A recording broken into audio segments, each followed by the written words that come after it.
بسم الله الرحمن الرحیم. این لحظه می خواهم یک قصه کوتاه برایتان نقل کنم.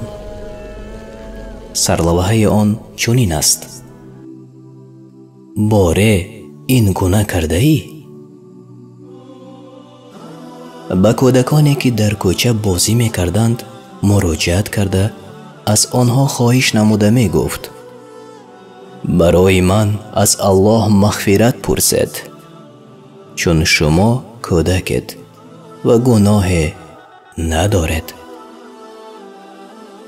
به این معنی این سخنها را می گفت که دعای شما به اجابت شدن نزدیک است. منظور کودکان.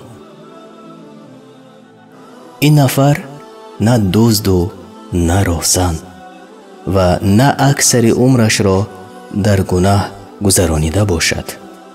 نه، این نفر عمر فاروق بود که تا این حد از گناههایش در هراس بود. همون عمری که پیامبر صلی الله علیه و سلم در شأنش روز گفته بود: در جنت قصر دیدم، خواستم درآیم، پرسیدم از آن کیست؟ گفتند از آن عمر. ای عمر، آنجا غیرت تو یادم آمد و ندر آمدم.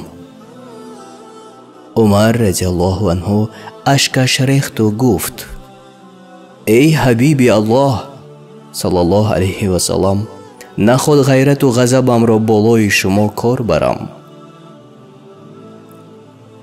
عمر فاروق با داشتن این مقام باز هم از کودکان استغفار طلب میکرد.